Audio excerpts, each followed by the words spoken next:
நாம் வாசிக்க கேட்டதான வேத பகுதியிலே 2-3 வசனங்களை வாசிங்க. ஒன்றிலிருந்து. நீதிமான்களே, கர்த்தருக்குள் களி கூறுங்கள், துதி செய்வது செம்மையானவர்களுக்கு தகும். சுரமண்டலத்தினால் கர்த்தரை துதித்து 10 நரம்பு வீணையினாலும் அவரை கீர்த்தனம் பண்ணுங்கள். அவருக்கு புதுப்பாட்டை பாடுங்கள், ஆனந்த சத்தத்தோட வாத்தியங்களை நேர்த்தியாய் வாசியுங்கள். ஆனந்த சத்தத்தோடு தேவனை பாடி அவருடைய நாமத்தை கீர்த்தனம் பண்ண வேண்டும் என்று வேதம் சொல்லுகிறது. நீதிமான்களை பற்றி சொல்லப்பட்டு கர்த்தருக்குள் மகிழ்ந்து களி கூறுங்கள். அப்போ தேவனுடைய பிள்ளைகளாகிய நாம் எப்போதுமே மகிழ்ந்து களி கூறுகிற இருதயம் நமக்கு தேவை என்பதை கர்த்தர் விரும்புகிறார். நாம் எப்போதும் தேவனுக்கு பயப்படுற பயத்தோடு தேவ சோதை காணப்பட வேண்டும் என்று கர்த்தர் விரும்புகிறார். அது மட்டுமல்ல, கீழே இங்க தொடர்ந்து படிக்கும் போது 4வது வசனத்தை வாசிப்போம். கர்த்தருடைய வார்த்தை உத்தமமும், கர்த்தருடைய வார்த்தையானது உத்தமமும், அவருடைய செய்கை எல்லாம் சத்தியமுமாய். கர்த்தருடைய வார்த்தை எல்லாம் உத்தமமானது, அவருடைய செய்கைகள் எல்லாம் சத்தியமாயிருக்கார். தொடர்ந்து வாசிங்க. அவர் நீதியிலும் நியாயத்திலும் பிரியப்படுகிறார். அவர் நீதியிலும் நியாயத்திலும் பிரியப்படுகிறார். நீதியாய் நடப்பதை கர்த்தர் விரும்புகிறார். நியாயமாய் நடப்பதை கர்த்தர் விரும்புகிறார். அடுத்த வசனம். பூமி கர்த்தருடைய காருண்யத்தினால் நிறைந்திருக்கிறது, கர்த்தருடைய வார்த்தையினால் வானங்களும் அவருடைய வாயின் சுவாசத்தினால் அவைகளின் சர்வ சேனையும் உண்டாக்கப்பட்டது. இந்த உலகத்துள்ள சகல சேனையும் வானமும் பூமியும் அவருடைய வார்த்தையினால் உண்டாக்கப்பட்டதாக சங்கீதக்காரங்க பாடுகிறார். அப்படி வாசிப்போம். அவர் சமுத்திர ஜலங்களை குவியலாக சேர்த்து ஆழமான ஜலங்களை பொக்கிஷ வைப்பாக வைக்கிறார். தொடர்ந்து. பூமி எல்லாம் கர்த்தருக்கு பயப்படுவதாக, பூமியில் உள்ள ஜனங்கள் பூமி எல்லாம் கர்த்தருக்கு பயப்படுவதாக, உலகத்தில் உள்ள குடிகள் எல்லாம் அவருக்கு அஞ்சி இருப்பதாக. பூமியில் உள்ளதான சகல ஜனங்களும் எப்படி இருக்க வேண்டும்? அஞ்சி இருக்க வேண்டும், பயந்து இருக்க வேண்டும். அவர் சொல்ல ஆகும், அவர் கட்டளையிட நிற்கும். எந்த காரியமே அவர் ஒரு வார்த்தை சொன்னால் போதும், அப்படி ஆகும். அவர் கட்டளையிட நிற்கும். அவருடைய வாயிலே வார்த்தையில் அதிகாரம் இருக்கிறது. தம்முடைய வார்த்தையை அவர் பூமியில் அனுப்பும் போது அவர் நினைத்த காரியத்தை செயல்படுத்தி திரும்பி செல்லுகிறது. பூமியிலே எத்தனையோ விதமான அழிவுகள், எவ்வளவோ பலவிதமான இயற்கையின் சீற்றங்கள், எத்தனையோ விதவிதமான இன்னல்கள் பூமியில் வந்து கொண்டே இருக்கிறது. ஆனால் அவைகளெல்லாம் தேவன் தம்முடைய திட்டத்தில் வைத்தவைகளை நிறைவேற்றக்கூடிய தேவனாயிருக்கிறார். கீழே வாசிப்போம். கர்த்தர் ஜாதிகளின் ஆலோசனை விருதாவாக்கி, ஜாதிகளுடைய ஆலோசனை விருதாவாக்கி ஜனங்களுடைய நினைவுகளை அவமாக்குகிறார். ஜனங்களுடைய நினைவுகளை அவமாக்குறார். மனுஷனுடைய நினைவு, மனுஷனுடைய எண்ணம், மனுஷனுடைய நோக்கம், மனுஷனுடைய ஆலோசனை என்பது தேவனுடைய பார்வையில் ஒரு அற்பமான காரியம். அவை எல்லாவற்றையும் அதமாக்கி போடுவேன் என்று கர்த்தர் சொல்கிறார். தொடர்ந்து வாசிப்போம். கர்த்தருடைய ஆலோசனை நித்திய காலமாகவும், தேவனுடைய ஆலோசனையோ மனுஷ ஆலோசனை போல் அல்ல, அது நித்திய காலமாகவும், அவருடைய இருதயத்தின் நினைவுகள் தலைமுறை தலைமுறை, அவருடைய இருதயத்தினுடைய நினைவுகள் எல்லாம் தலைமுறை தலைமுறையாகவும் உள்ளது என்று வேதத்திலே படிக்கிறோம். தொடர்ந்து. கர்த்தரை தங்களுக்கு தெய்வமாக கொண்ட ஜாதியும், கர்த்தரை தங்களை தெய்வமாய் தெரிந்து கொண்ட ஜாதியும், அவர் தமக்கு சுதந்திரமாக தெரிந்து கொண்ட ஜனமும் பாக்கியம். பார்த்தீங்களா? இன்றைக்கு நாம் தேவ வந்திருக்கோம் என்றால் தேவன் நம்மை தெரிந்து கொண்டார். அவர் நம்மை தமக்கென்று அழைத்து வேறு பிரித்து தெரிந்தெடுத்த பிள்ளைகளாக, பேர் சொல்லி அழைக்கப்பட்ட பிள்ளைகள் ஆண்டவர் இங்கே கொண்டு உட்கார வைத்திருக்கிறார்.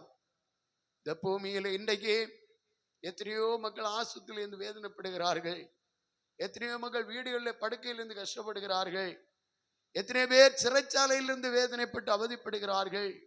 எத்தனையோ பேருடைய வாழ்க்கையில நிம்மதி இல்லாதபடியும் சரீர சுகம் இல்லாதபடியும் வீடுகளில் அங்கிங்குமாய் இருந்து அலைந்து கொண்டிருக்கிறார்கள்.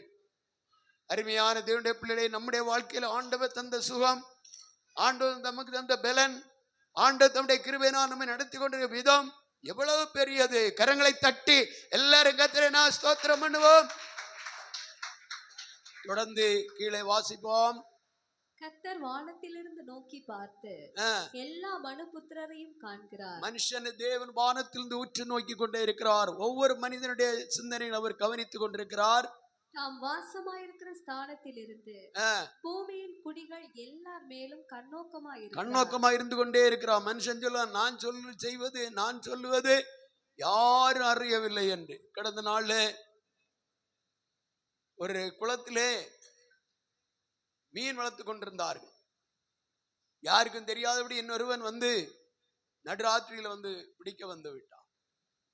பிடித்ததான மீன்கள் அவன் பிடித்து கொண்டிருக்கும் போது அதை வளர்த்தவன் தூரத்தில் எப்படியோ கண்டு ஒரு பெரிய கல்லை தூக்கி எறிந்தான்.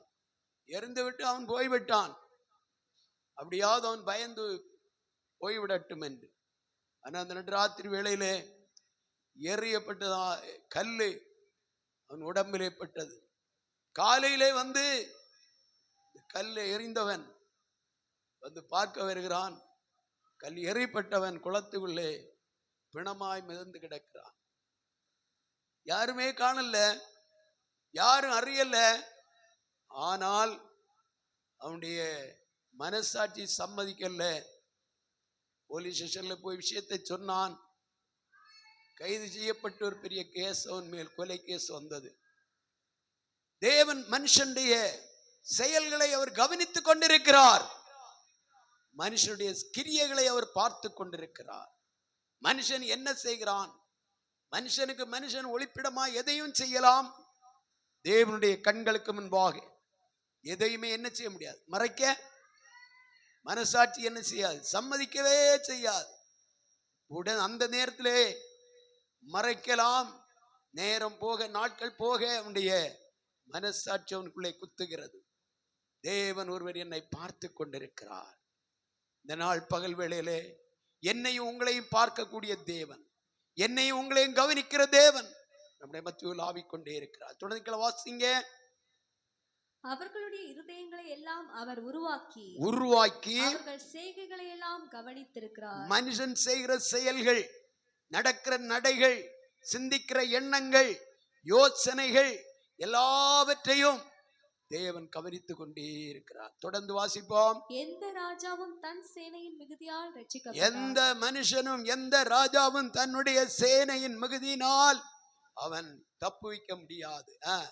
சௌரியவானும் தன் பலத்தின் மிகுதியால் தப்ப முடியாது. தொடர்ந்து ரட்சிக்கிறதற்கு குதிரை விருதா. ரட்சிக்கிறதுக்கு எத்தனை பெரிய குதிரை படைகள் இருந்தாலும், எத்தனை பெரிய பெரிய பலசாலிகளுடைய படைகள் இருந்தாலும் அதெல்லாம் விருதா.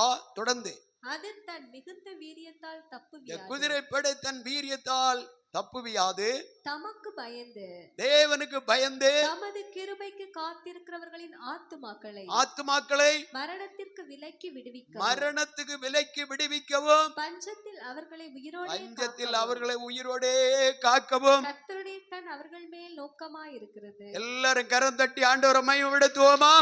அருமையான தேவ பிள்ளைகளே, நாம் கர்த்தருக்கு பயந்திருப்போம் என்றால் மரண கண்ணிகளுக்கு தேவன் நம்மை தப்புவிப்பார். ஆபத்திலிருந்து, சோதனையிலிருந்து, நெருக்கத்தில் நம்மை தப்புவிப்பார். எந்த குதிரையும் தன் வீரியத்தால் அது தப்புவிக்க முடியாது. குதிரை யுத்த நாளுக்காக ஆயத்தப்படும் ஜெயமோ கர்த்தரால் வரும். என்னும் கரங்களை தட்டி ஆண்டவரை மகிமைப்படுத்துவோம். ஜெயம் கர்த்தருடையது. தேவனுடைய கரத்தில தான் வெற்றியும் விடுதலையும் சுகமும் சமாதானமும் இருக்கிறது. தொடர்ந்து கீழே வாசிப்போம். நம்முடைய ஆத்துமா கர்த்தருக்கு காத்திருக்கிறது. அவரே நமக்கு துணையும் நமக்கு கேடகமுமானவர். அவருடைய பரிசுத்த நாமத்தை நாம் நம்பி இருக்கிறபடியால் நம்முடைய இருதயம் அவருக்குள் களி கூறும். அல்லேலூயா. யாரெல்லாம் கர்த்தரையே நம்பி இருக்கிறோமோ அவர்களுடைய இருதயம் கர்த்தருக்குள் களி கூறத்தக்கதாக, சந்தோஷம் அடையத்தக்கதாக, ஆறுதல் அடையத்தக்கதாக செய்கிறவர் தேவன். ஆகின கடந்த நாட்கள் முழுவதும் ஆண்டவர் நமக்கு நன்மையான காரியங்களை செய்தார். எத்தனையோ ஆபத்தின் தேவன் நம்மை விடுவித்தார்.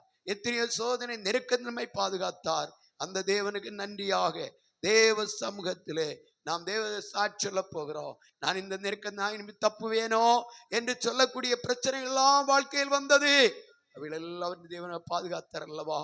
அந்த தேவனுக்கு நன்றியாக தேவ சாட்சி சொல்லுவோம். கர்த்தரை மகிமைப்படுத்துவோம். தேவன் நம்மை ஆசீர்வதிப்பாராக. சாட்சி சொல்லுங்க.